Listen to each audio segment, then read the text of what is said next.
Muy buenos días. Durante el año 2018, la Corte Suprema de Justicia abre este diálogo jurisprudencial que se presenta como un espacio académico para exponer y analizar decisiones judiciales trascendentes, precedentes, desarrollos legales y teóricos en el derecho comparado con los jueces, magistrados, abogados, estudiantes de derecho, expertos académicos y ciudadanía en general. Sean todos bienvenidos a la primera emisión de Diálogos con la Justicia.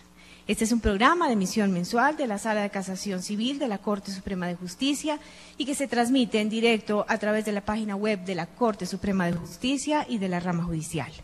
El tema de hoy, artículo 121 del Código General del Proceso, nulidad de pleno derecho en el vencimiento del trámite judicial. Damos un saludo a los magistrados integrantes de la Sala de Casación Civil que nos acompañan en la mesa. El doctor Haroldo Quiroz Monsalvo, presidente de la Sala de Casación Civil.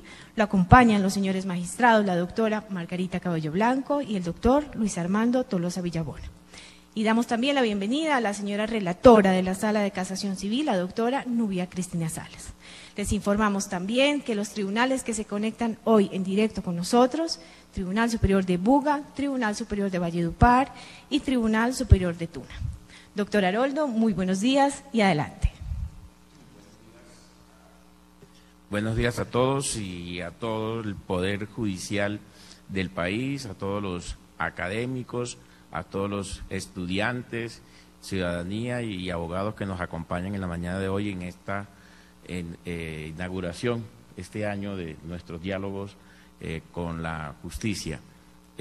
Hoy nos dedicaremos a un tema muy específico que ha venido siendo bastante polémico, que tiene que ver con la duración del proceso y la nulidad de pleno derecho que establece el artículo 121 del Código General del Proceso.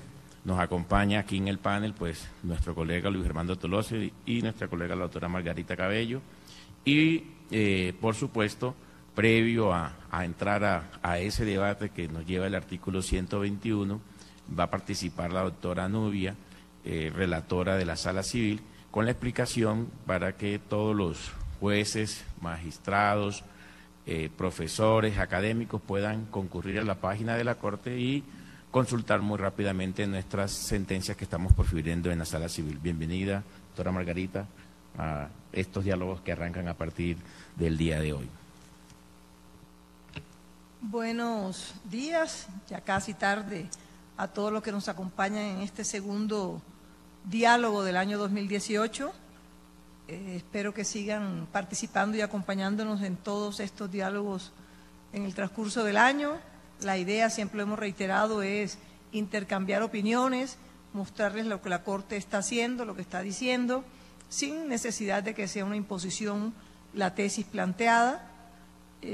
La idea es que ustedes también opinen y que todos tomemos la mejor decisión teniendo en cuenta siempre nuestra misión, cuál es satisfacer de la mejor manera posible, con eficacia y eficiencia, a los usuarios de la justicia a través de nuestras decisiones judiciales.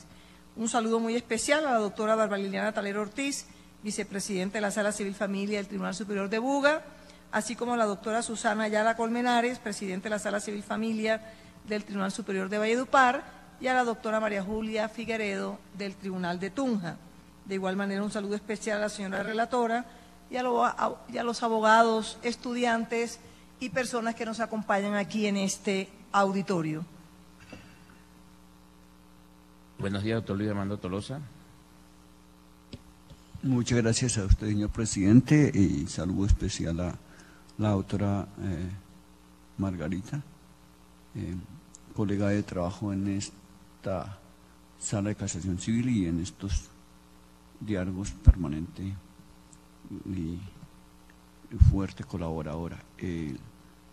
A los señores que se hallan en todos los medios electrónicos, internautas, a la academia, estudiantes, abogados, quienes se hallen aquí presentes, todos los funcionarios de la relatoría y en general al público jurídico, un saludo especial en esta reanudación de los diálogos. Esperamos su apoyo. Quiero aprovechar aquí un instante para señalarles a todos ustedes quienes se encuentran en las redes y sobre todo a los funcionarios judiciales y empleados judiciales que en Tunja el 9 y el 10 de abril habrá un congreso que organiza la doctora María Julia de Derecho Procesal con asistencia libre para jueces, abogados y estudiantes de Derecho, los días 9 y 10 de abril, y muy importante sobre todo por los temas que se debatirán relacionados con el Código General del Proceso y distintas temáticas de actualidad, de amplia participación y de conferencistas muy ilustrados en el ámbito nacional. Muchísimas gracias, doctor Luis Armando Tolosa. Y en ese orden de ideas, para arrancar nuestro panel, previo a ello, le damos la palabra a la doctora Nubia para que nos haga muy brevemente una exposición de las funciones de la relatoría, cómo podemos acceder muy rápidamente a consultar nuestras sentencias en dicha página. Doctora Nubia. Señor presidente, la doctora Nubia, la señora relatora, va a presentar a continuación cada una de las publicaciones temáticas que ofrece a los usuarios de la jurisprudencia, entre las que se encuentran los boletines y gacetas mensuales, el compendio jurisprudencial del Código General del Proceso, la doctrina anual de la Sala y las publicaciones temáticas específicas como son los asuntos de género, exequatur, norma sustancial y jurisdicción y competencia. Señora relatora, adelante. Gracias. Buenos días. Bienvenidos y gracias por la participación. La Sala de Casación Civil, a partir de su creación y en todo el término de su historia, se ha encargado de la edificación de la memoria jurisprudencial, la que ha venido forjando con la construcción de su doctrina probable, actividad que comporta un criterio de la actividad judicial de gran valía, al proveer la realización del derecho en la definición de los litigios establecidos en las competencias que le encomienda el legislador. Con este propósito, y a partir del proceso de gestión del conocimiento jurisprudencial, la relatoría se viene encargando de construir distintas publicaciones temáticas para que los usuarios tengan acceso a ellos. Este proceso de gestión del conocimiento jurisprudencial a cargo de la relatoría de la Sala de Casación Civil de la Corte Suprema tiene 3 procedimientos: el análisis de las providencias y su titulación, la consulta y su divulgación. Para el año 2017, en la relatoría se hizo un estudio y un análisis de 1.524 providencias, se absolvieron 3.614 consultas y el nivel de satisfacción de nuestros usuarios está en el 98-89%. La cobertura de los usuarios internos y externos de la Relatoría de Casación, que revisa la jurisprudencia de nuestra sala, es muy variado. Están los abogados litigantes, los docentes, los investigadores, los estudiantes, las personas particulares, los servidores públicos, los servidores específicos de la rama judicial, los servidores de nuestra misma sala de casación, y para un total de 3.614 personas que estuvieron consultando la jurisprudencia de la sala el año inmediatamente anterior, sin contar las que se fueron consultadas por acciones constitucionales en la relatoría de tutelas. Los usuarios nos pueden consultar desde los distintos canales de comunicación. Nos pueden consultar a través de nuestro correo institucional, de manera telefónica o por las mismas redes sociales. También tenemos una sala de lectura para ustedes. Si se encuentran en Bogotá, en la oficina anexa de la Corte Suprema de Justicia, en la carrera octava 12A19, cuentan con una sala de lectura en donde pueden presentarse y revisar la jurisprudencia de manera física. Y también se hace a través de la oficina con los distintos canales de comunicación que les comentaba.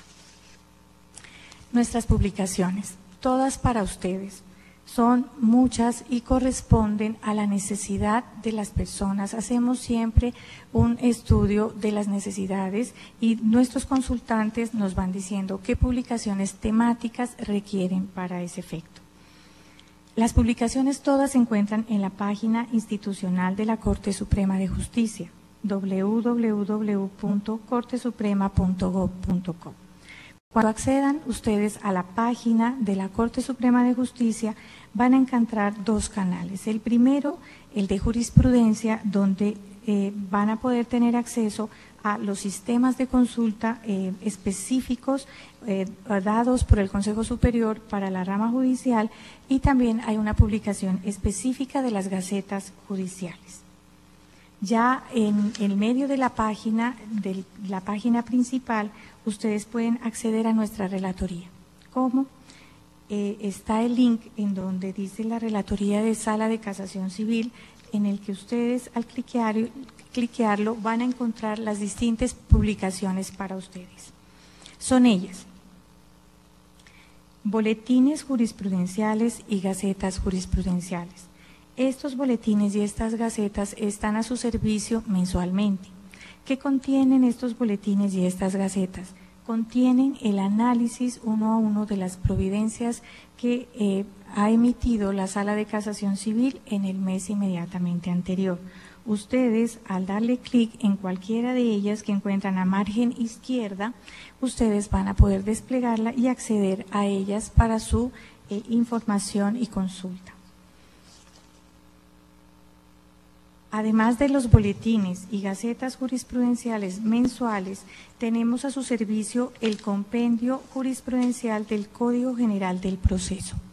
Este compendio jurisprudencial nació justamente de la necesidad de la actualidad y de toda la hermenéutica que requerimos de las directrices de nuestra Sala de Casación Civil para efectos de revisar cómo ha de interpretarse los distintos artículos, entre otros el que es objeto de estudio el día de hoy. El compendio del Código General del Proceso procura hacer un estudio a partir de los artículos y en el orden del Código General del Proceso para que sea más fácil la forma de buscar. Adicionalmente tenemos la publicación de género, en donde también se hace una selección y una organización de la información jurisprudencial que emite la Sala de Casación Civil en este tema tan importante y trascendente en estos momentos. Además, tenemos la publicación de jurisdicción y competencia, que ha sido uno de los temas bastante debatidos para efectos de revisar la hermenéutica que se pueda tener en los temas de las asignaciones tanto de competencias como de jurisprudencia, en procura de que sean estas publicaciones específicas las que se requieran de acuerdo a la necesidad de los usuarios. Exequatur es otra publicación que tenemos a su servicio, en donde también se organiza, además de la jurisprudencia que la Corte ha emitido en torno a este instrumento importantísimo de homologación. También ustedes encuentran en la página los distintos instrumentos internacionales, las normas nacionales y los índices por filtros de tema, decisión, fecha, país, entre otros. El de norma sustancial, importantísimo también para nuestros usuarios que están buscando cómo la Corte ha calificado las distintas normas que en el sustento del recurso de casación han debido ser calificadas y que ostentan esta calidad o no. La doctrina anual es también una publicación que se ofrece para nuestros usuarios. En ella ustedes pueden encontrar una organización alfabética temática de todos los asuntos que la Corte y nuestra Sala de Casación Civil ha emitido en el año inmediatamente anterior. Estamos en edición y próxima salida del año inmediatamente anterior y tienen a su disposición 2015 y 2016. Este instrumento es supremamente importante y para que ustedes puedan revisar anualmente lo que nuestra sala ha dicho al respecto. Esta organización de la información que ustedes van a encontrar en las distintas formas temáticas de publicación responde a unos criterios específicos. Entendemos la necesidad de los juzgadores cuando la jurisprudencia se convierte en un instrumento de la actividad judicial.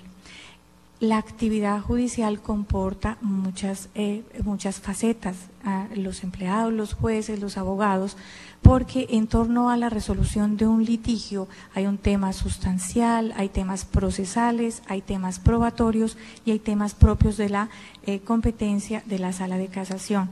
Todos ellos pueden ustedes encontrarlos en las publicaciones. Finalmente, podemos extenderles una invitación para que ustedes sean parte de este gran proyecto de trabajo de divulgación. Ustedes pueden inscribirse en nuestra relatoría en relatoríacivil@cortesuprema.ramajudicial.gov.co para que reciban nuestras publicaciones temáticas, los boletines, las gacetas y todas las publicaciones y consultas que también ustedes pueden hacer a partir de ese canal. Y también finalmente la invitación para que nos sigan en las redes sociales. Como les comentaba, estamos en nuestra página www.cortesuprema.gov.co/corte, estamos en Face y estamos también en Twitter en @cortesupremaj. Esta es una invitación entonces a la comunidad científica del derecho a reconocer la importancia del estudio de la jurisprudencia de la Sala de Casación Civil de la Corte Suprema de Justicia desde la reconstrucción dogmática del valor de la doctrina jurisprudencial en el ordenamiento jurídico colombiano. Muchas gracias. Muchísimas gracias, doctora Nubia, por esa introducción. Quiere decir que ya todos nuestros seguidores podrán consultar la página y allí podrán ubicar las diferentes sentencias que se profieran por parte de la Sala Civil. Bueno, damos inicio entonces a este tema tan polémico como es el establecido por el artículo 121 del Código General del Proceso.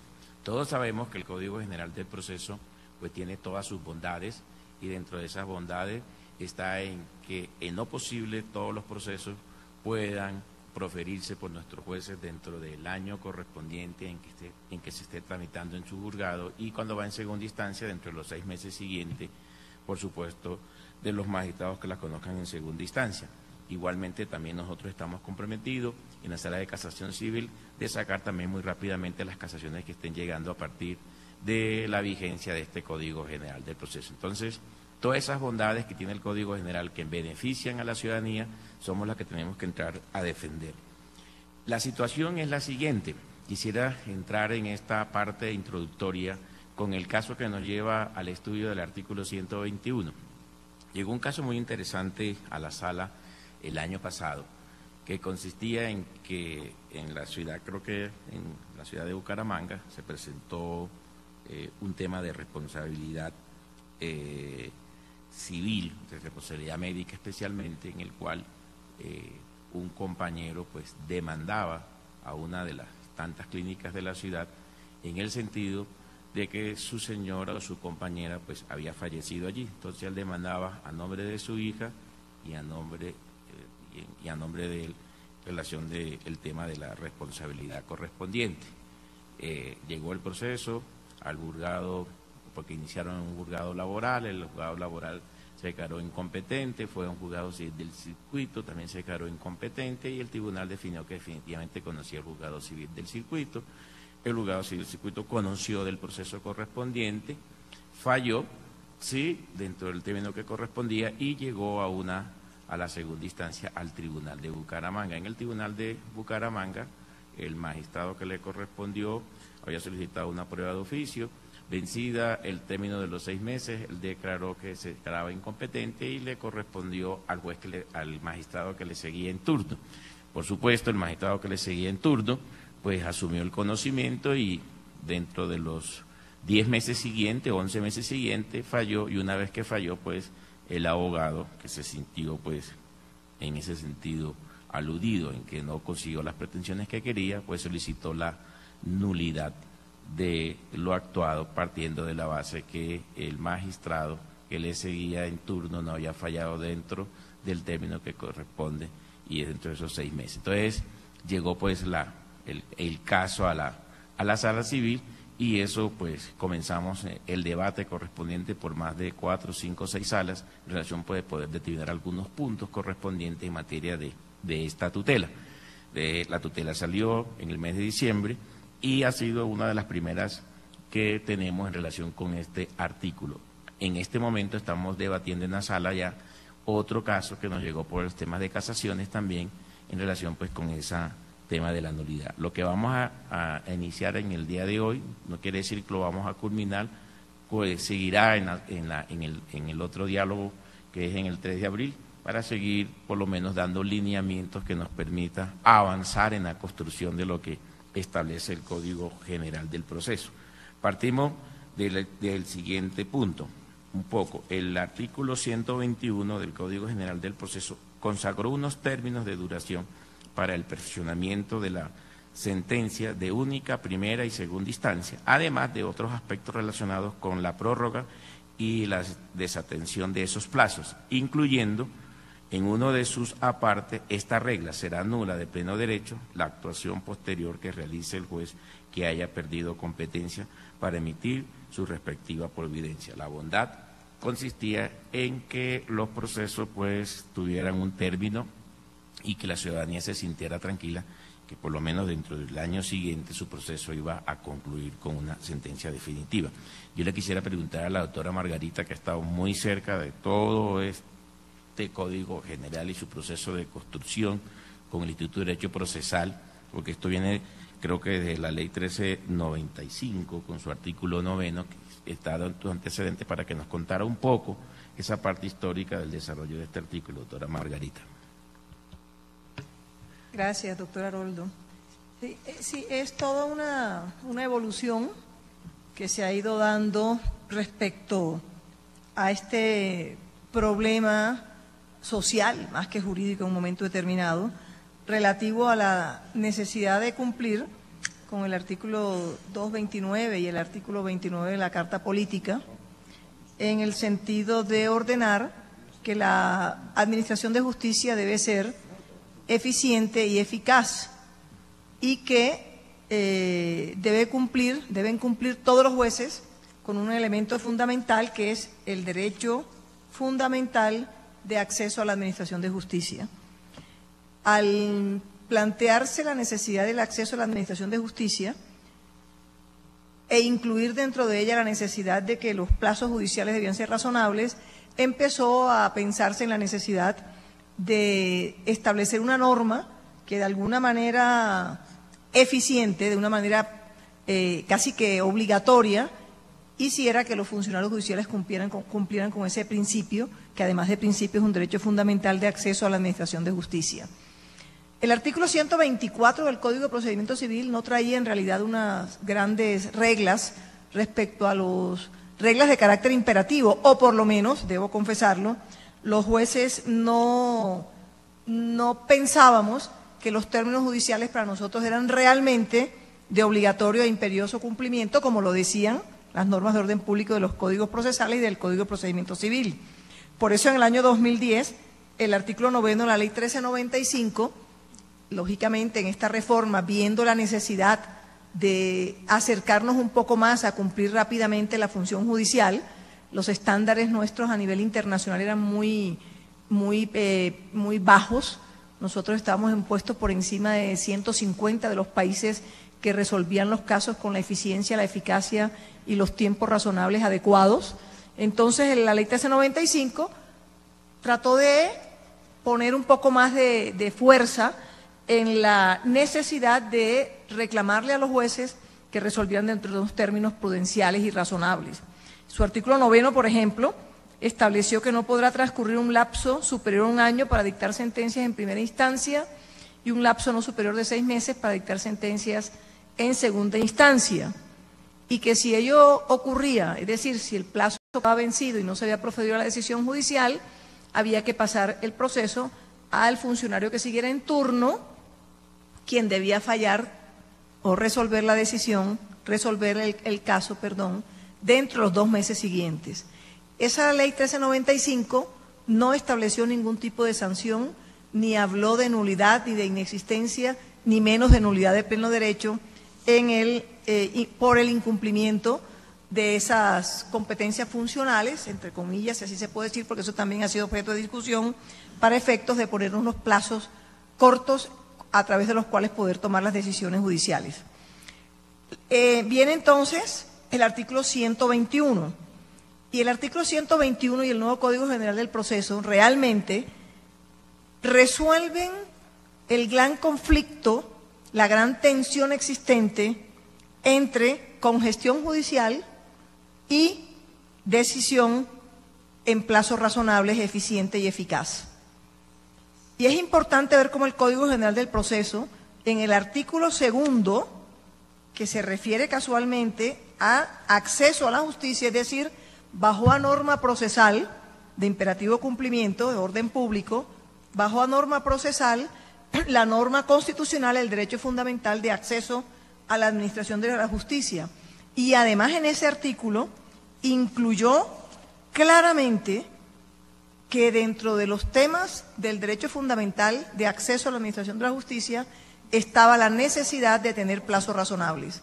Es decir, el Código General del Proceso contempla un elemento de carácter filosófico en donde está resolviendo la gran tensión, repito, entre lo que es la problemática en Colombia de la congestión judicial versus la problemática social también en Colombia del acceso a la justicia eficiente y eficaz y con plazos razonables.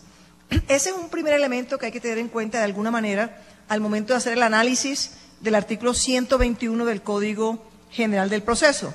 121 se fue entonces un poco más allá. Y si bien en el artículo 19 de la Ley 1395 se introdujo por parte del legislador la necesidad de que se perdía automáticamente, así lo dice el artículo 9 de la Ley 1395 de 2010, lógicamente ya no está en vigencia, decía que se perdería automáticamente. La palabra automáticamente fue incluida con alguna razón específica, la competencia, y se debía pasar el proceso al juez o magistrado que siguiera en turno. Ese automáticamente tiene una razón, y es que quieren hacer notar que el juez debe tratar de cumplir con su misión funcional, de fallar dentro del plazo, y que si no falla dentro del plazo, debe pasar el proceso al magistrado que sigue en turno o al juez que sigue en turno. Y fíjense ustedes que paralelo con ese artículo 2 en el Código General del Proceso, está también, que no podemos olvidar, el artículo 90 del Código General del Proceso, que también establece unos plazos para notificar el auto admisorio de la demanda y el auto de mandamiento de pago a la parte demandante, en donde le establece ese artículo 90 30 días para poder notificar el auto admisorio de la demanda o el mandamiento de pago. Y ese parágrafo del artículo 90, si ustedes lo miran, es un parágrafo agregado también con Código General del Proceso, es decir, normas orientadas a la necesidad de que el funcionario judicial respete la imposición de orden legal de cumplir con los plazos. Estoy dando pautas del cambio entre Código de Procedimiento Civil, Ley 1395 y Código General del Proceso, para que después tomemos alguna decisión, que no es fácil, en este sentido de cómo debe aplicarse el concepto de nulidad de pleno derecho cuando se vencen los términos y se sigue actuando de acuerdo con lo ordenado en el artículo 121.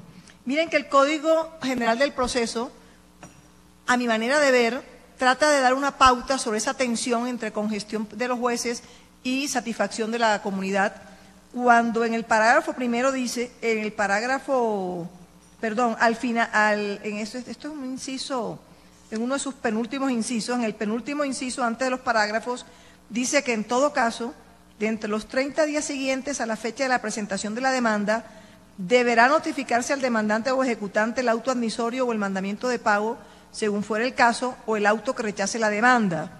Le da al juez 30 días para que notifique el auto admisorio de la demanda al demandante o ejecutante o del mandamiento de pago. Y miren lo que dice después.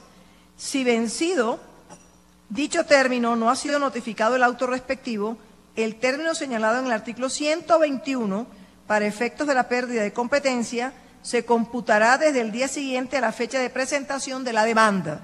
Entonces, miren ustedes, el 121 dice que el juez de primera instancia tiene 1 año para definir el proceso y dictar sentencia.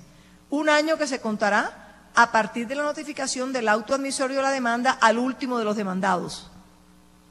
Y que tiene la segunda instancia 6 meses para resolver la segunda instancia, que se contarán a partir del momento de recibo del expediente por la segunda instancia, por la Secretaría correspondiente de la segunda instancia.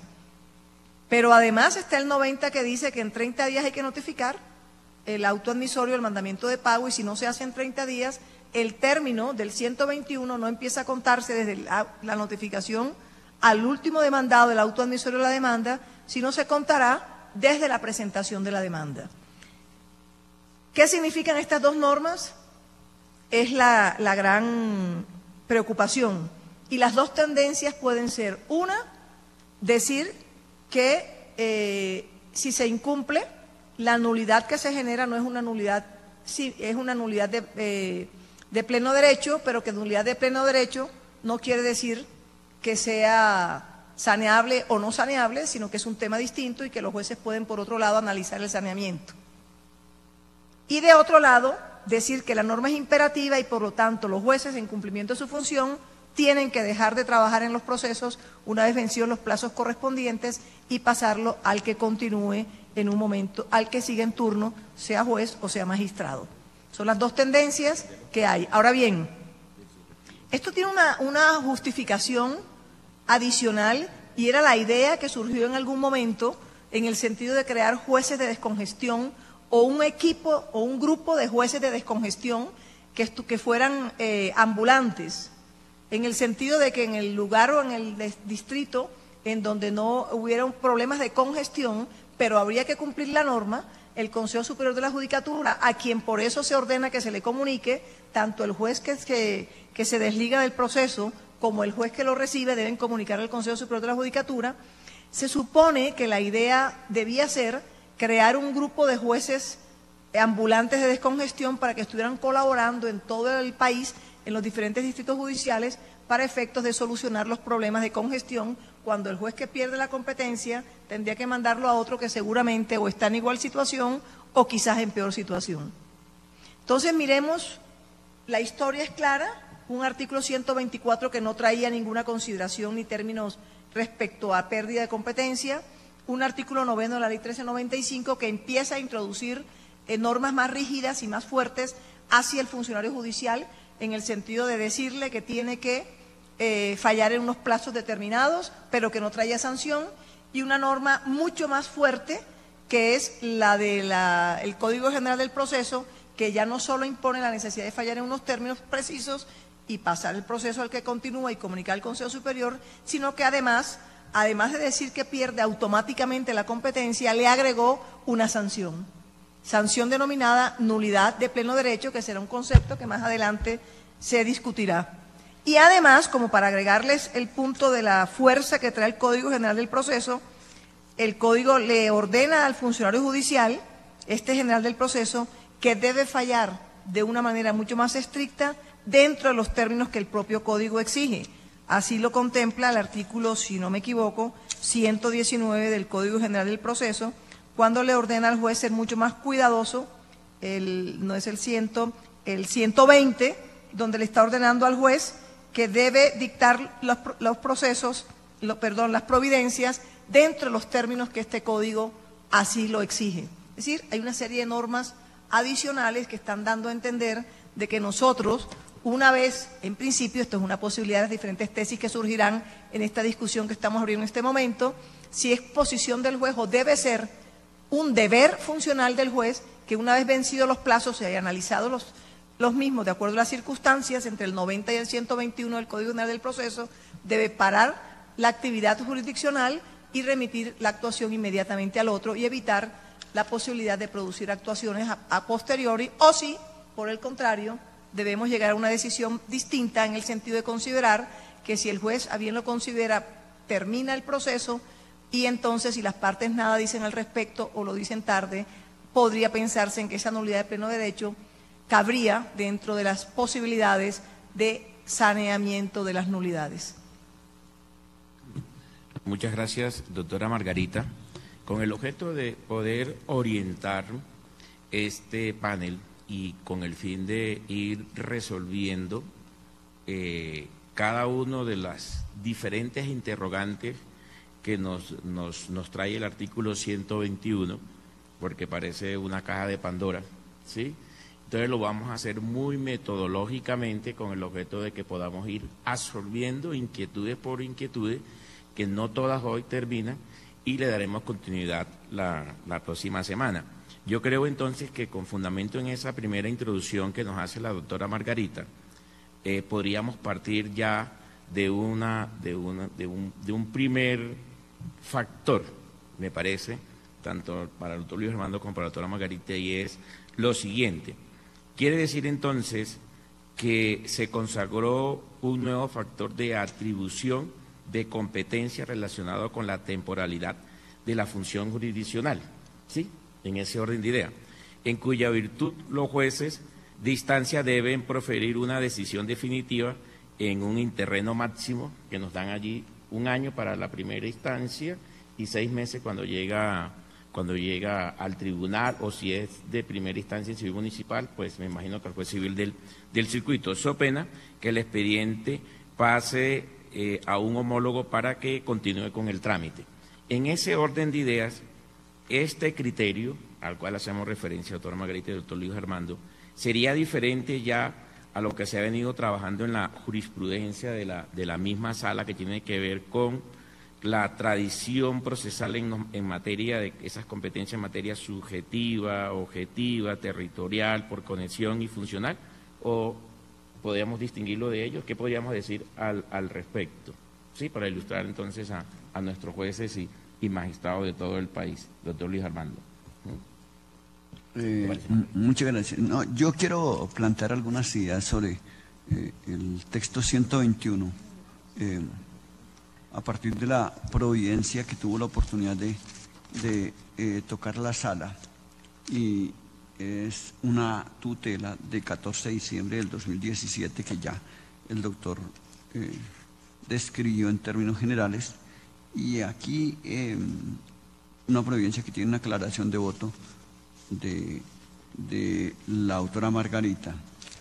En esta providencia la sala fue muy tenue en tomar una posición definitiva sobre los efectos que tiene el 121.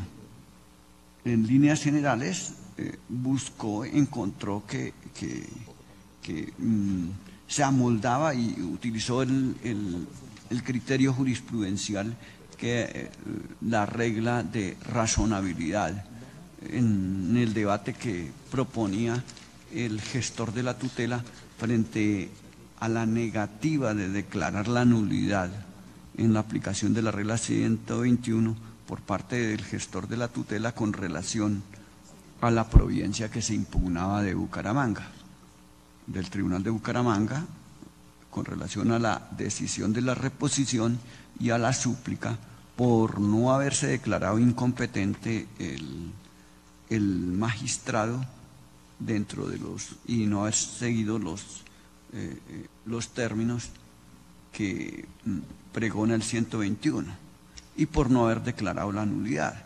Entonces, el texto, que de todas maneras la providencia aquí, la sala en el debate no zanjó, ni ha zanjado todavía del todo cómo interpretar el texto. Me parece que para interpretar el texto hay una serie de posturas que se han adoptado, unas posturas exegéticas de darle aplicación simplemente al margen del marco normativo, y decir apliquémoslo a rajatabla y declaremos allí una nulidad. Otras posiciones dicen no, si miramos el sistema jurídico, una interpretación sistemática, no, hay que verlo en contexto, qué es lo que procura el ordenamiento y qué fue lo que quiso el Código General del Proceso. Porque, por ejemplo, en la providencia que llegaba, uno de los temas que se discutía es, bueno, el accionante tuvo la oportunidad de plantear los reproches a la decisión, el vicio, la consecuencia jurídica y la aplicación de la sanción con antelación. Pero como la providencia fue desestimatoria de su pretensión, entonces luego si viene a proponer la nulidad, ¿por qué no la sanción correspondiente? ¿Por qué no la propuso antes? Entonces el problema aquí que nos encontramos es qué tipo de interpretación, o si lo queremos en este caso concreto hacerle una interpretación finalística. Hubo justicia, al fin y al cabo se resolvió el conflicto, entonces ¿para qué declarar la nulidad? O una interpretación meramente literal, exegética, y decir vamos a estar únicamente con relación al texto, o vamos a ver dentro del sistema que se puede decir. Otro aspecto que me parece relevante al analizar el artículo 121 tiene que ver con, a raíz de lo que planteaba la autora, sobre si es constitucional o no el texto, por ejemplo, para debatir luego de haberse fallado el litigio y luego retrotraer la actuación, o si se aviene a la Convención Americana, vigente por virtud de la Ley 16 de 1972 en el ordenamiento colombiano, el plazo razonable y que predican los instrumentos internacionales, si responde al plazo razonable. O sea, si a pesar de que allí exista una sanción y se falla con posterioridad, ¿sí?, y la decisión se ajusta al ordenamiento, ¿por qué aplicar la sanción si el juez o el magistrado sobrepasó el término? ¿Qué tiene que ver esto frente al tema del plazo razonable? Es un punto que creo que tiene que debatirse, ¿sí?, sobre todo desde la textura del artículo 228 de la Carta, de la necesidad de cumplir los términos y observarlos con diligencia, y cómo el incumplimiento debe ser sancionado. El otro aspecto es, bueno, ¿la sanción es que contra el juez o es contra la parte? ¿O es contra el Estado para que se demande por responsabilidad al Estado por no cumplir los términos y por no observar el plazo razonable? ¿O porque la sanción no es únicamente con respecto al juez incumplido, con suspensión del cargo o con la medida disciplinaria pertinente o la destitución, en fin, de lo que se ocupe el juez disciplinario frente a la gravedad o a la levedad de la falta en que incurre el juez?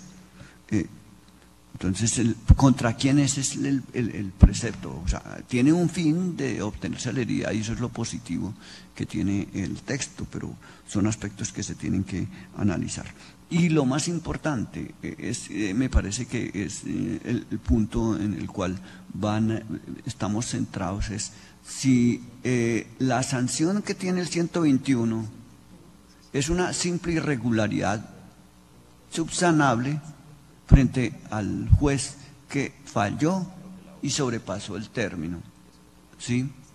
O si la cuestión es una nulidad, y si es una nulidad, pues hay que ir allá al 133 a ver cuál es la nulidad, o si es una nulidad distinta a la del 133 del Código General del Proceso. Será de pronto la nulidad del numeral primero, cuando el juez actúe en el proceso después de declarar la falta de jurisdicción o de competencia, o es, por ejemplo, la del numeral séptimo, porque está para sentencia la decisión, y entonces está un juez distinto, o cambiaron los magistrados cuando la sentencia se profiera por un juez distinto del que escuchó los alegatos de conclusión o la sustentación del recurso de apelación. Alguna solución existe cuando el juez es colegiado, porque pues estuvieron allá los magistrados oyendo el alegato, pero cuando el juez es singular,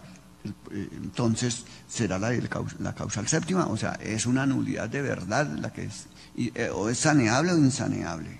El camino que le dio el Tribunal de Bucaramanga en la Providencia fue decir, esta es una nulidad de naturaleza saneable. El otro punto, bueno, es que cuando se habla del 120, el artículo 121 introduce una expresión, ¿sí?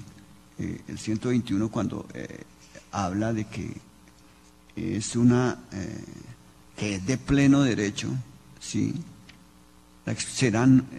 Que es de pleno derecho, será nula de pleno derecho la actuación posterior que realice el juez. En el inciso quinto, será nula de pleno derecho la actuación posterior que realice el juez. El tema, entonces, a establecer, no, esto no es una simple irregularidad ni tampoco es una nulidad. Esto aquí no hay necesidad de declarar la nulidad, sino que esto no existe de pleno derecho.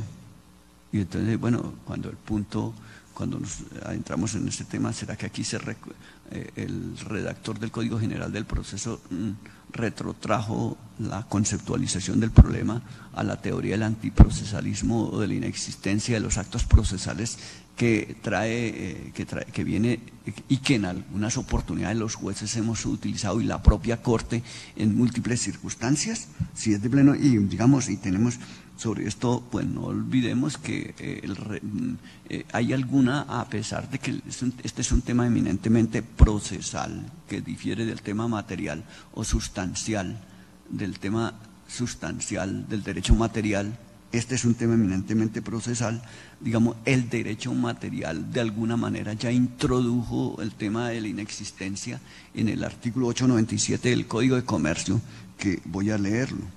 Cuando en este código se exprese que un acto no produce efecto, se entenderá que es ineficaz, de pleno derecho, sin necesidad de declaración judicial.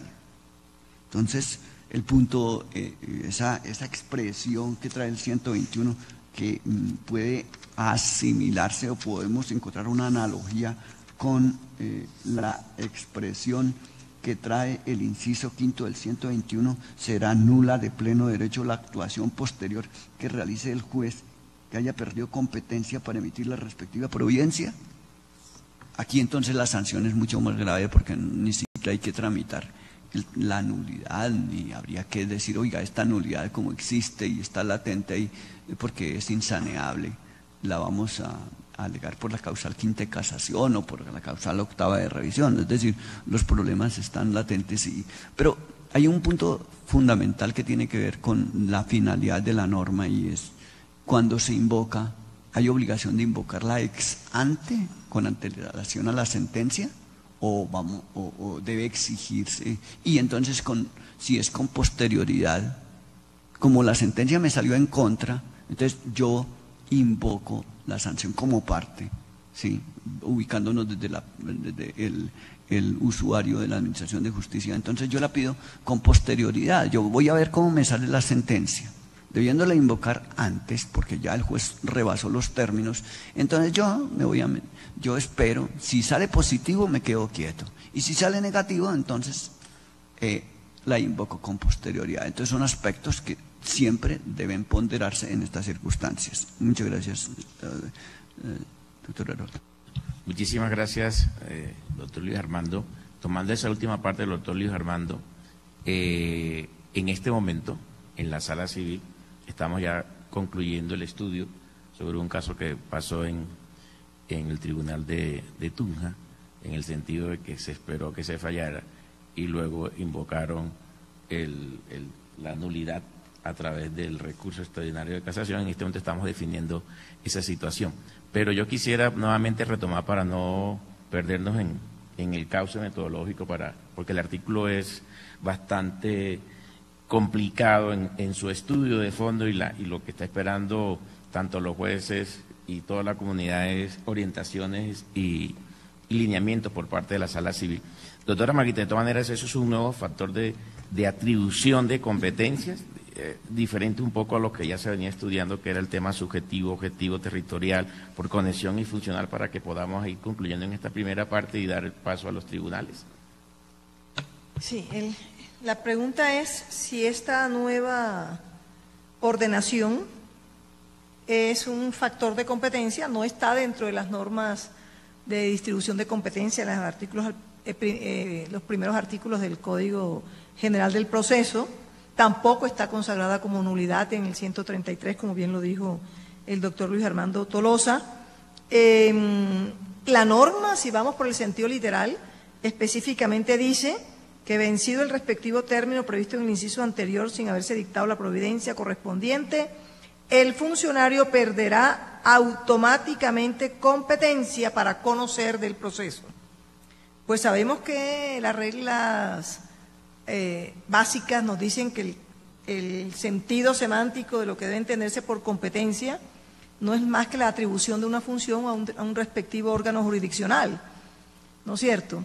Y este funcionario, por razón de las reglas generales de competencia, la tuvo en el momento en que asumió, admitió y tramitó el proceso, pero no alcanzó a fallarlo dentro del plazo y lo hizo fuera del plazo, para colocarnos en la situación en que hay una providencia judicial proferida fuera del término de un año más 6 meses, si es primera instancia, o de 6 meses más otros 6 meses, si es de segunda instancia. Evidentemente, es una especie, yo no diría que está dentro de los factores de competencia, sino una especie de sanción consistente en pérdida de esa competencia atribuida por la facultad de atribución legislativa que se le da al Código General del Proceso y que le dio el Congreso. Entonces, tenía la competencia, pero como sanción la pierde y le atribuye esa competencia específicamente para ese asunto al juez que sigue en turno o al magistrado que sigue en turno. Digamos que es una especie de regla diferente a las reglas de competencia, manejada dentro del concepto de sanción. Si lo podemos, sanción entre comillas, manejar desde ese punto de vista, porque evidentemente la norma es clara, automáticamente pierde la competencia. ¿Qué ocurre cuando alguien automáticamente pierde la competencia? Se puede asimilar a los conceptos de competencia de los factores objetivo, subjetivo, territorial, etcétera, en donde en algunos casos se podría sanear, porque si la ubicamos dentro de los factores de atribución de competencias generales, en muchos casos la competencia se sanea si no se alega oportunamente. Entonces uno podría decir, si lo atribuimos como factor de competencia, podríamos entrar a discutir si es saneable o no saneable. Primera tesis, estoy planteando tesis. Pero viene entonces el problema, es que no está dentro de los factores de atribución de competencia, está como sanción en el 121, pero además está clara la sanción, nulidad de pleno derecho. Y nulidad de pleno derecho implica que no se puede hacer más nada, que todo lo que se haga a partir de ese momento no tiene validez. Pues generalmente lo que han dicho los autores o los doctrinantes sobre pleno derecho es que es una nulidad intrínseca, per se, automáticamente. Carece de cualquier efecto legal ab inicio la actuación que se realice, de cualquier efecto jurídico, sin necesidad de una previa impugnación. Lógicamente, en nuestro derecho, si se da la actuación posterior a la pérdida de competencia automática y el juez sigue pronunciando actos procesales, habría que proferir un pronunciamiento en un momento determinado para dejarlo sin valor, para que los efectos queden claramente proferidos. En eso ya hay muchas decisiones al respecto por los jueces y por la Corte Suprema de Justicia. Pero repito, en mi criterio muy personal, ni me faltaba, de hecho tengo aclaración de voto en ese sentido, no está dentro de los factores de competencia, sino es una sanción cuyo contenido implica, en principio, la pérdida de la competencia por quien siempre la tuvo por los factores generales de competencia y se le otorga exclusivamente para ese asunto al juez que sigue en turno. Doctora Margarita, entonces podríamos, para ir resumiendo y dar traslado a los diferentes tribunales que nos acompañan en el día de hoy, que de todas maneras el Código General del Proceso consagró un nuevo factor de atribución de competencia, pero en este caso relacionado con la temporalidad de la función jurisdiccional, diferente a los ya reconocidos tradicionalmente como el subjetivo, el objetivo, el territorial, por conexión y el funcional.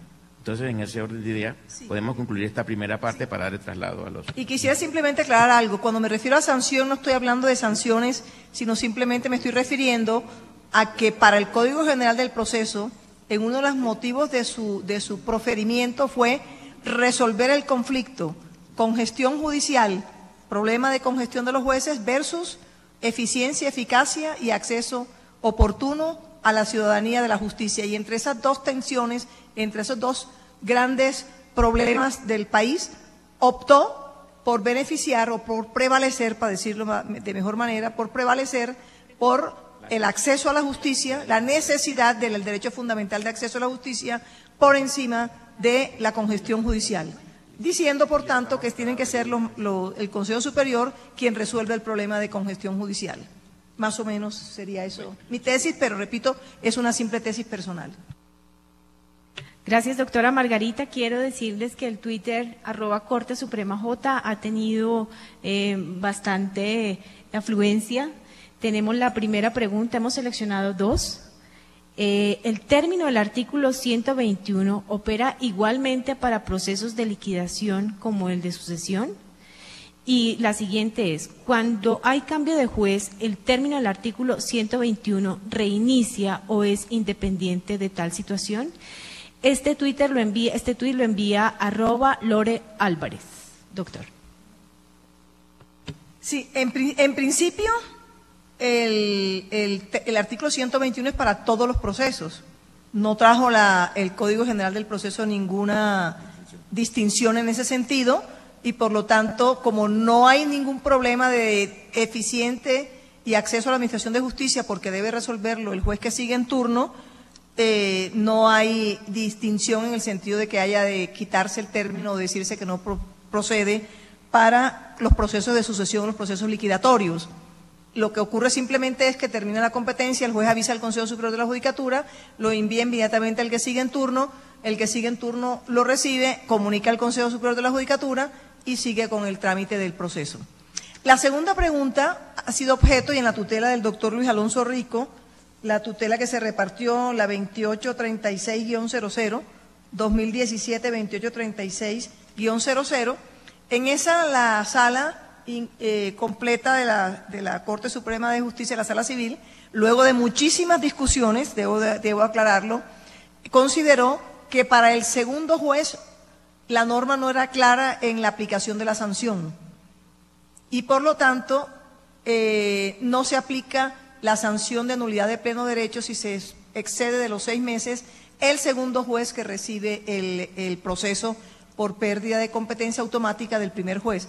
Y ello por una razón sencilla, originaría un recorrido itinerante de ese proceso de juez en juez y de juez en juez en virtud del problema de la congestión. Entonces se considera que el segundo juez debe resolver dentro del plazo de 6 meses, debe resolver el caso, pero no hay sanción de nulidad de pleno derecho.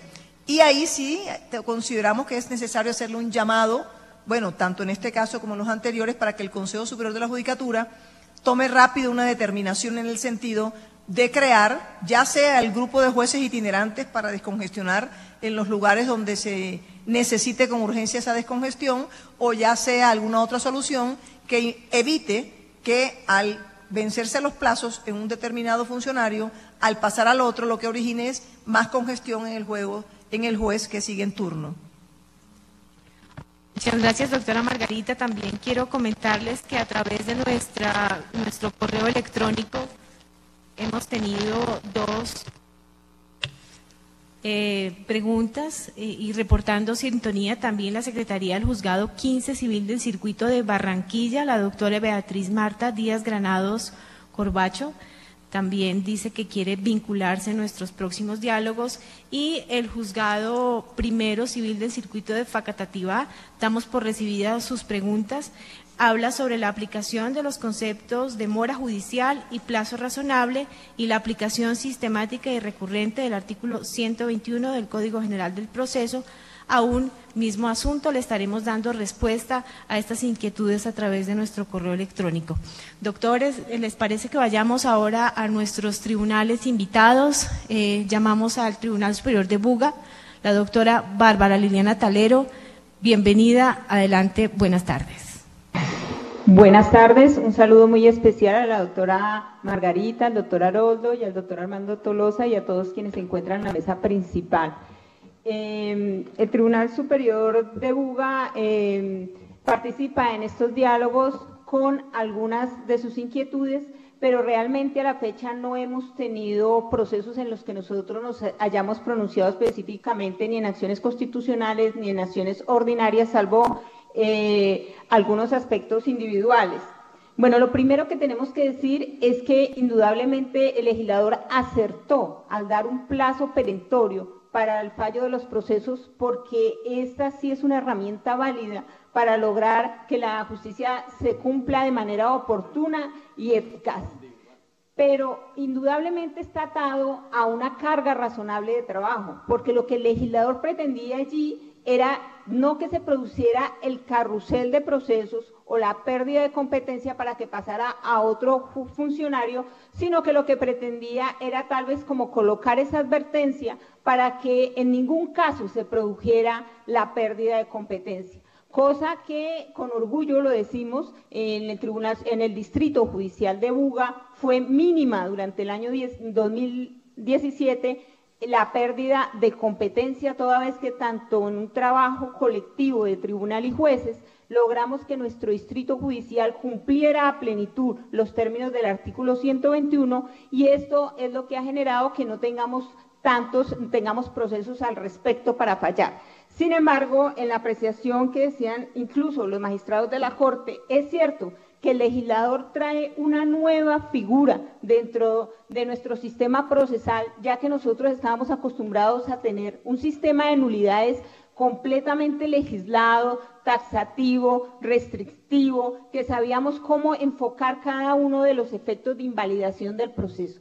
Pero nos trae una nueva figura, la pérdida de competencia automática de pleno derecho por no cumplir los términos que allí se dan. Y lo que podemos nosotros concluir en primera instancia es que el legislador se quedó corto, y se quedó tan corto que ahora genera todas estas inquietudes válidas que se plantean y que nos llevan a dos conclusiones. La primera es, si aplicamos una interpretación literal y restrictiva de la norma, aplicando y señalando que en todos los casos en donde el juez no cumpla el término, se debe dar la pérdida de competencia, la pérdida automática de competencia, con la consecuencia de ser inválido de pleno derecho lo que haya actuado posteriormente, estaría corta la norma porque el legislador no reglamentó, no dio más normas, no determinó, siendo algo nuevo que entraba a nuestro sistema procesal, no previno cuáles eran esas consecuencias que hoy en día se plantean. Por eso es muy difícil una aplicación restrictiva y sola y literal del artículo en ese sentido. ¿Qué queda entonces? Hacer una interpretación sistemática de todas las normas, y eso nos lleva ¿a qué? Al sistema que ya traemos decantado desde hace muchos tiempos sobre la aplicación de las nulidades procesales y cuándo se produce una invalidación del proceso. Y si eso es así, entonces es muy válido cuando se determina que hay que clasificar este acontecimiento dentro de las nulidades saneables o insaneables. Y al no haberse consagrado dentro de las nulidades insaneables, es muy difícil no decir que si no se alega dentro de los perentorios términos o dentro de las oportunidades que consagra el Código General del Proceso, la nulidad se sanea. La discusión realmente se plantea no cuando la nulidad se alega antes de dictar sentencia, sino que la complicación empieza cuando, pese a haberse vencido el término de duración del proceso, el juez o el magistrado provee la sentencia, se produce la sentencia, un acto jurisdiccional de decisión del conflicto que además cumple principios básicos de la Administración de Justicia en cuanto a acceso, y uno que creemos que también se debe ponderar es el principio de la seguridad jurídica. Producida la decisión, es muy difícil con una norma que, como señalamos, no tiene una reglamentación adecuada, y que si algo amerita realmente una reforma, si es la intención del legislador es continuar con este tipo de sanción o de norma, se debe hacer una reglamentación exhaustiva y ojalá legal sobre cómo deben tratarse cada una de las consecuencias, porque entonces llegamos a la situación que ahora estamos planteando, una decisión judicial en firme, y si nosotros decimos que esa decisión opera de pleno derecho su invalidación, quiere decir que cualquier funcionario público, no solamente los jueces y no solamente las partes, sino cualquier autoridad pública debe darla por inválida. Y se imaginan las consecuencias que eso genera en cuanto a que no tenga límite en el tiempo y una decisión judicial en 5, 10 o 15 años se esté invalidando porque se tuvo la interpretación de que era una nulidad de pleno derecho distinta de las otras nulidades o del sistema de nulidades que nosotros traemos. Eso acarrea una inseguridad jurídica que no sería ponderable frente al principio de acceso a la administración de justicia. Entonces, en conclusión, consideramos que esta es una norma cuya aplicación debe tener una reforma, es urgente una reforma legislativa para que se tengan en cuenta todos estos aspectos. Se me olvidó decir que me acompañan aquí el doctor Orlando Quintero García, la doctora María Patricia Balanta, y le voy a dar un minutico al doctor Orlando o a la doctora Patricia para que se dirijan al auditorio. Muy breve, muy buenas tardes para la señora y los señores magistrados de la Corte y para el equipo de los diálogos con la justicia, así como para todos los compañeros que se encuentran enlazados a través de los diversos medios con este importante escenario. En lo particular y como magistrado sustanciador, en la sala ya produje una primera decisión en donde, llegado el proceso a segunda instancia para sentencia y admitida la apelación, se solicitó la declaración de nulidad en razón a que el juez de primera instancia había fallado luego de vencido el término de 1 año y sin que hubiera prorrogado. La decisión, muy breve, entendiendo las limitaciones de tiempo que hay, consideré, y este es un punto muy particular, que la nulidad había sido saneada. Que una cosa es la nulidad de pleno derecho, es decir, es ciertamente la que se produce por la actuación posterior a la pérdida de competencia, y otra muy distinta, que la nulidad sea o no sea saneable. Además le agregué que no era leal procesalmente esperar a que el juez decidiera o el funcionario judicial decidiera para que, a la luz de lo que resultara, si la decisión era adversa, pues promover la respectiva nulidad. Fue toral allí fundamental, y considero que es axial en el tema, plantear que la regla general en materia de nulidades es la saneabilidad y las excepciones es la insaneabilidad. Y que entre los motivos, o más bien entre las causales de nulidad insaneables en la arquitectura del Código Nacional del Proceso, no se encuentra esta nulidad. También agregamos que el efecto útil de la norma, que no tendría razón luego de producida la decisión, porque como lo planteó la doctora Bárbara, el problema no es antes de producirse la decisión, porque si antes de producirse la decisión el juez no se ha percatado y el sujeto procesal le dice, mire señor juez o señor magistrado, usted perdió competencia, efectivamente hay que remitir el proceso. Sino que lo grave es que se espera que se produzca la decisión, para entonces luego plantear la nulidad, que a mi modo de ver ahí quedaría saneada. Me quedaría una inquietud, y es el momento en que se debe alegar la nulidad. Si lo debo hacer en el momento en que se abre la audiencia para sustentación de reparos concretos en segunda instancia, o si es en primera instancia cuando se va a proferir la decisión, o si ese silencio sanea la eventual nulidad y entonces después de producida la sentencia no se pueda plantear la nulidad. En el caso que tuve bajo consideración, pues no se planteaba esa inquietud por cuanto ya la sentencia había sido producida en primera instancia, el recurso concedido, admitido aquí en segunda instancia, luego entonces el silencio de la parte sí había saneado la nulidad. Muchas gracias por su atención. En un segundo, yo también quiero referirme a la pregunta que formula en su última parte de la intervención el doctor Orlando Quintero García, saludando pues cálidamente a quienes son gestores de estos diálogos y que todos hemos venido reconociendo por la importancia que tiene ante todo a nivel regional Gracias, señores magistrados.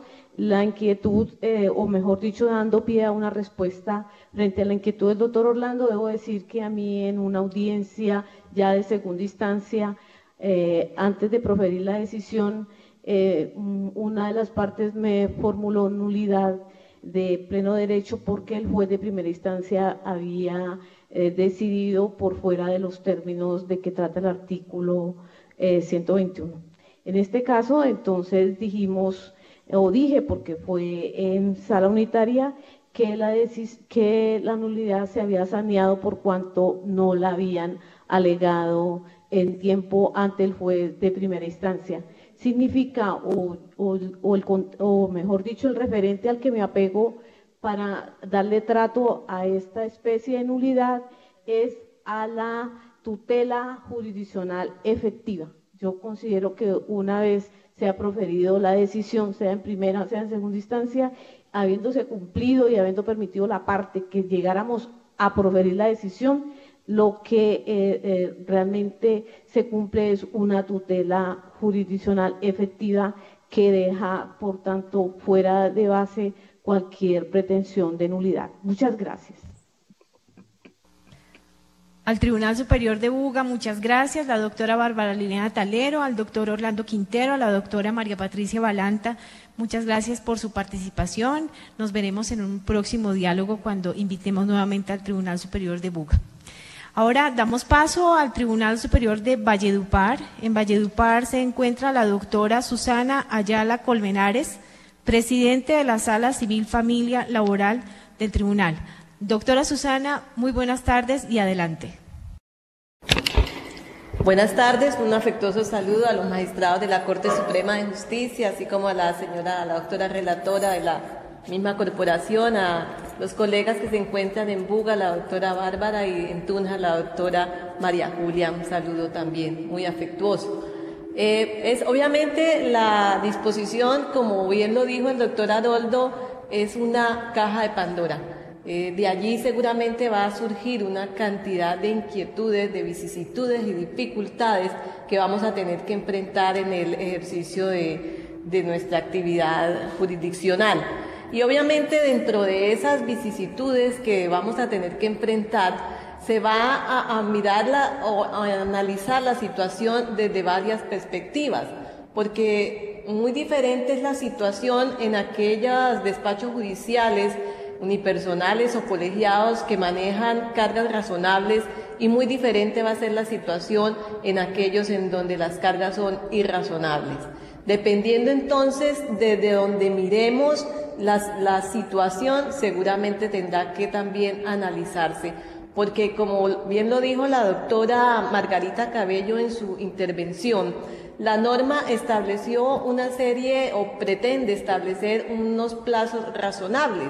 Y a primera vista cualquiera puede entender que los plazos allí consignados efectivamente son razonables, y en esos términos de 1 año o 6 meses, dependiendo de la instancia, podíamos obtener una decisión que dé respuesta a ese derecho que tiene el ciudadano de una oportuna o pronta justicia.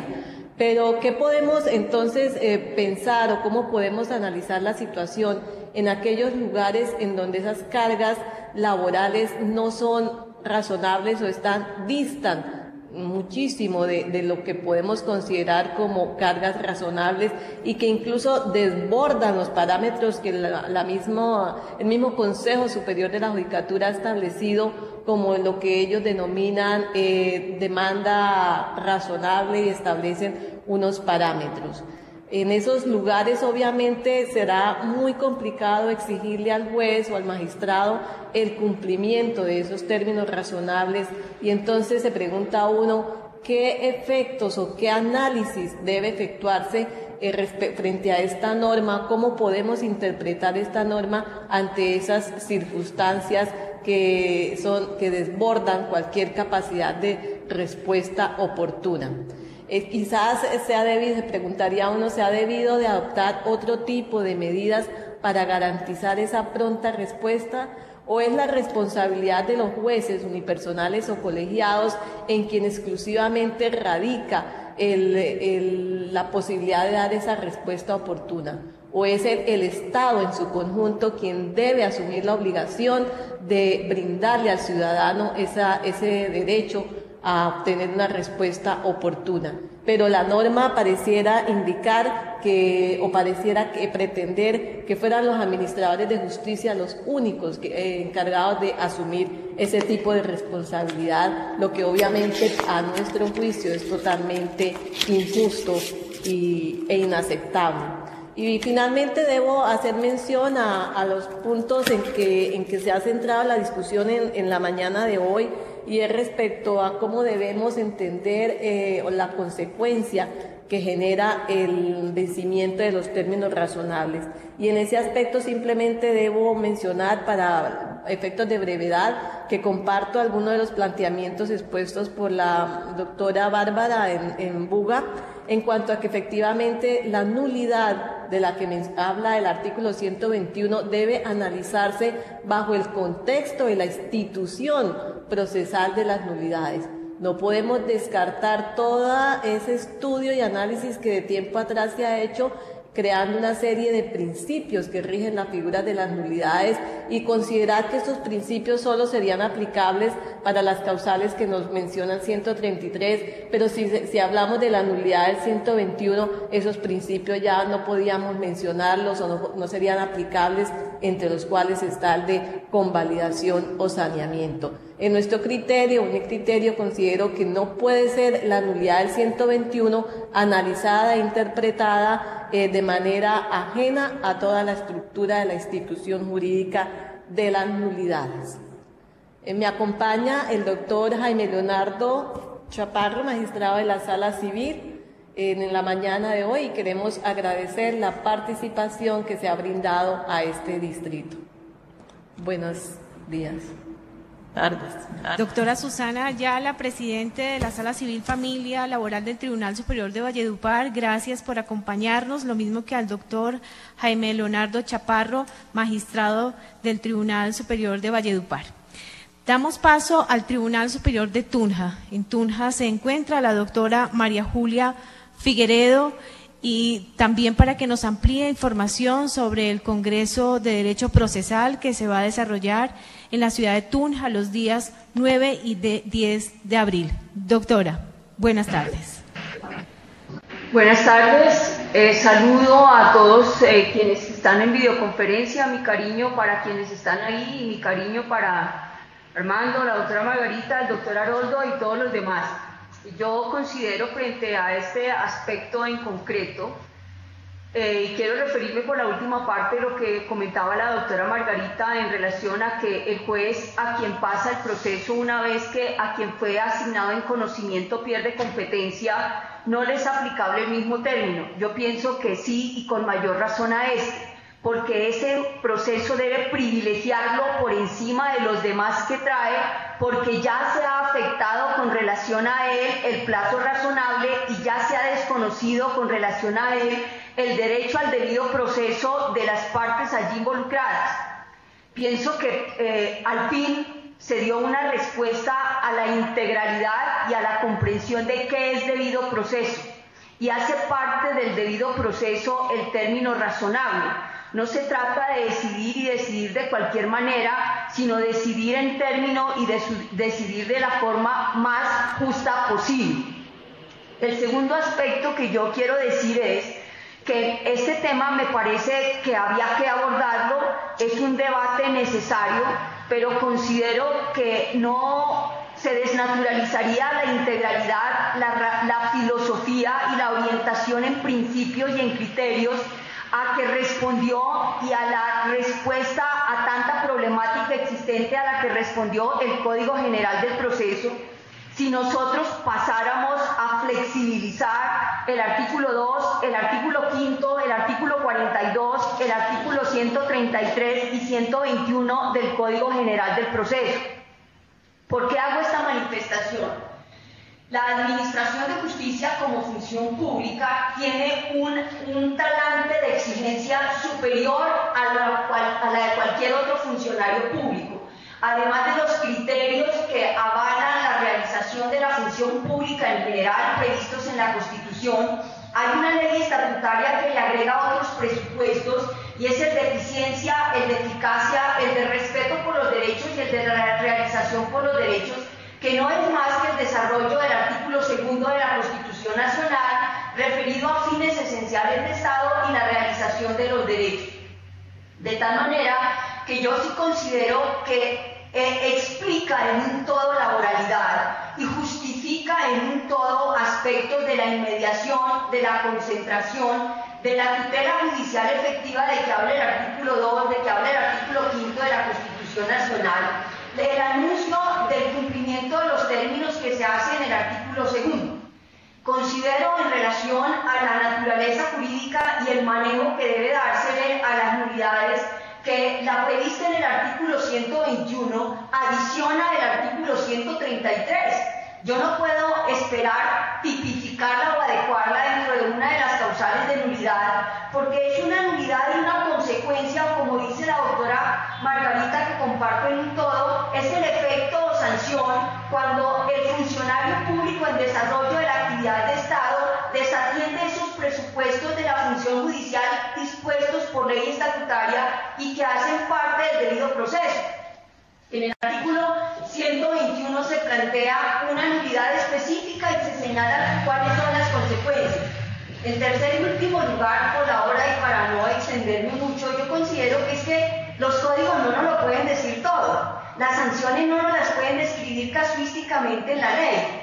Y hago esta manifestación para decir que en los 15 primeros artículos del Código General del Proceso se establecen los criterios, principios, valores que irradian en interpretación la aplicación del Código General del Proceso, y el Código General del Proceso visto bajo la esfera del ropaje de la Constitución Nacional, que establece precisamente en el artículo 228, en correlación con el artículo 29, el acceso a la administración de justicia y la respuesta eficiente de que habla el artículo 2. Luego nosotros los jueces estamos llamados a hacer un análisis constitucional desde el marco de los derechos humanos y derechos fundamentales, porque el plazo es razonable, el derecho a no ser mantenido en un estado de indefinición del derecho, y hace parte del debido proceso, pues nosotros incorporarlo y hacer una interlocución para dar una respuesta apropiada a este tipo de asuntos. Comparto con el Tribunal de Buga el tema que habla de la integración normativa, y considero que pues estos elementos que cualifican la oralidad están llamados a precisarlos. Un asunto adicional es que el artículo 42 del Código General del Proceso, en el numeral 12, habla sobre el deber de control de legalidad del juez. El artículo 132 le dice al juez que el juez debe hacer en todo momento control de legalidad. Esto para responder a la pregunta de por qué no fue alegada. Es que el primer llamado a revisar sus competencias y a revisar los términos en que está cuando ya le han dicho que debe cumplir los plazos, pues es el funcionario público. Luego venir a trasladar al interlocutor que accede a la administración de justicia un deber de control, un deber de verificación y un deber de manejo del juez, considero que no es la manera que debería darse. En el tribunal, acá está la doctora María, quien seguramente compartirá el espacio. En el Tribunal Superior de Tunja, incluso en una sentencia que se profirió y se advirtió después de fallada, se decretó la nulidad, porque es que el artículo 121 es claro y ahí no puede venirse a hacer interpretaciones en beneficio, y si me lo permiten con todo respeto, en comodidad del manejo de planificación de los despachos, para decir debe modularse esta interpretación para entender que es que ahí no perdía competencia. El código lo que quiso dentro de la oralidad fue hacer un llamado de atención y decir es que los términos no son solo para las partes, los términos también son para la función pública, y con mayor razón en relación a ella por la potestad que ejerce y la potestad que tiene dentro de la integración constitucional. Para ya en definitiva a dar una última apreciación, es que nosotros a lo que estamos convocados con el Código General del Proceso, en inmediación, concentración, control de legalidad y perentoriedad de términos, es a promover la terminación anticipada del proceso. Yo sé que los cambios generan reacciones y que nosotros estamos dados a no incluir en la completud de que esos cambios generan en transformación de manejo de cultura judicial. Pero la terminación anticipada el juez debe entenderla desde los actos introductorios. El juez que conoce el proceso puede llamar y provocar que se defina por otras vías sin tener que extenderse por el año completo. En el Tribunal Superior de Tunja, una práctica que hemos incorporado en el manejo de los procesos es que en aquellos donde es de recibo la transacción, pues facilitar la conciliación incluso por el magistrado ponente antes de ir a la audiencia general, y son bastantes los procesos que hemos definido de esta manera. Facilita de alguna manera esa carga y esa congestión de que nosotros hablamos.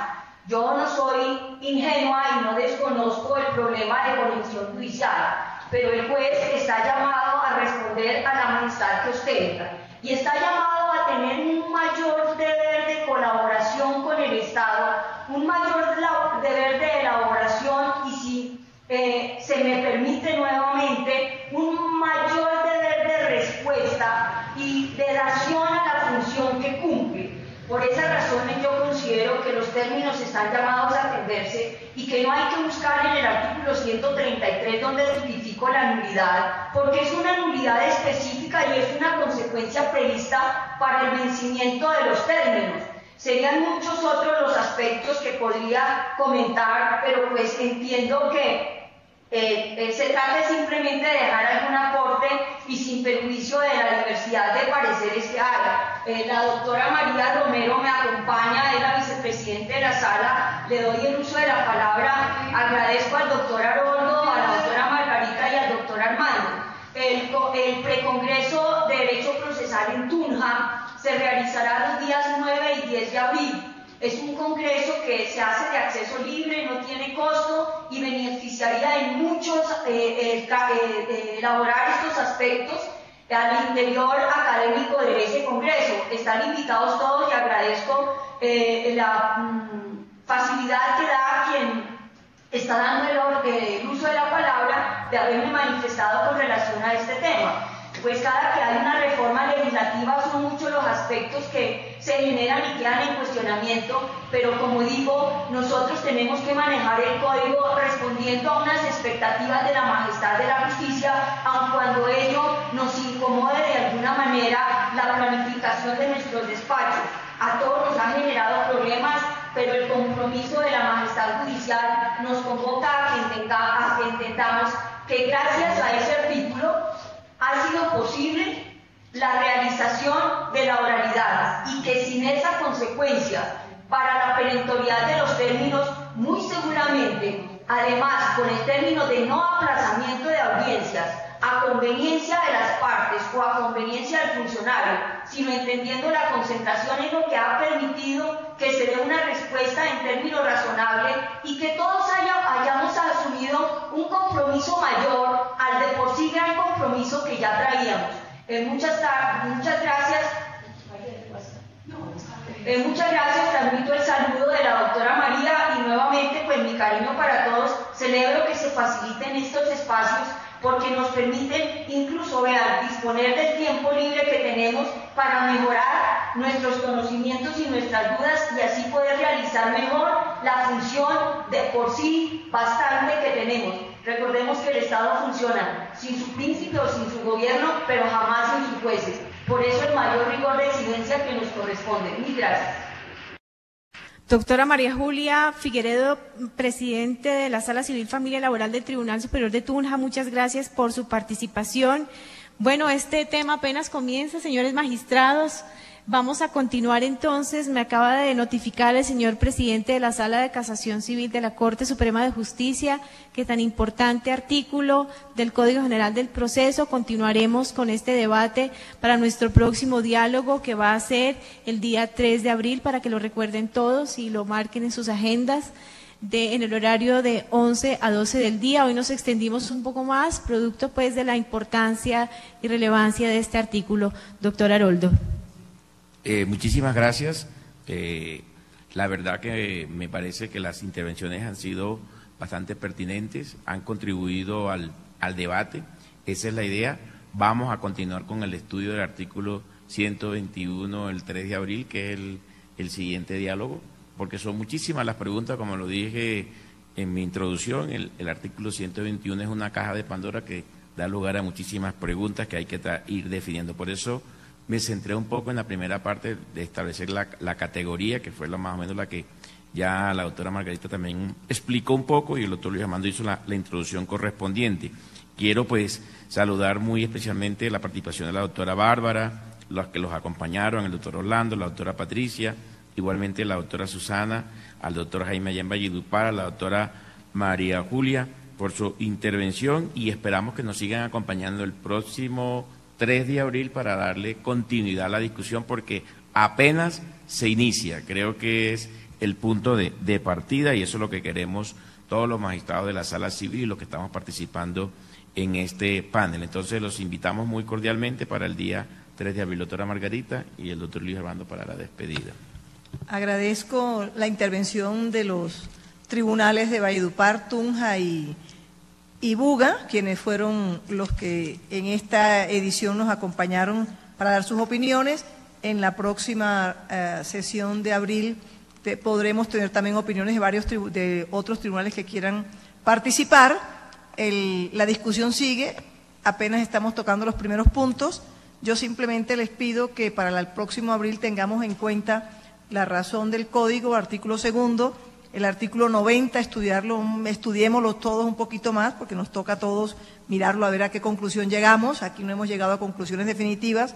El artículo 90, que hace relación al conteo de los términos, cuando son demandados a partir de la notificación del último demandado, de pronto cuando son demandantes a partir de, utilizando el artículo 90, que son las dos normas que nos regulan tiempos, y el artículo 121, que lógicamente nos da mucho para discutir, partiendo de la base de lo que debemos entender por nulidad de pleno derecho frente a las nulidades procesales. Gracias por acompañarnos y seguimos con esta delicia de compartir con todos nuestros pares en los tribunales a efectos de que podamos cumplirle a los ciudadanos con una eficiente y real administración de justicia, tratando al máximo de que unifiquemos para cumplir también con un principio fundamental, cual es el de la seguridad jurídica.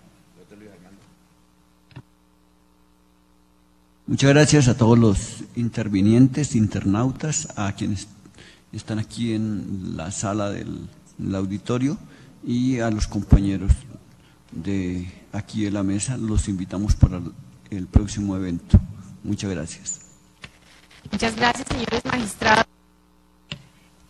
Agradecemos a todos por haber permanecido conectados durante más de esta hora de transmisión en directo desde el edificio de la Bolsa de Bogotá.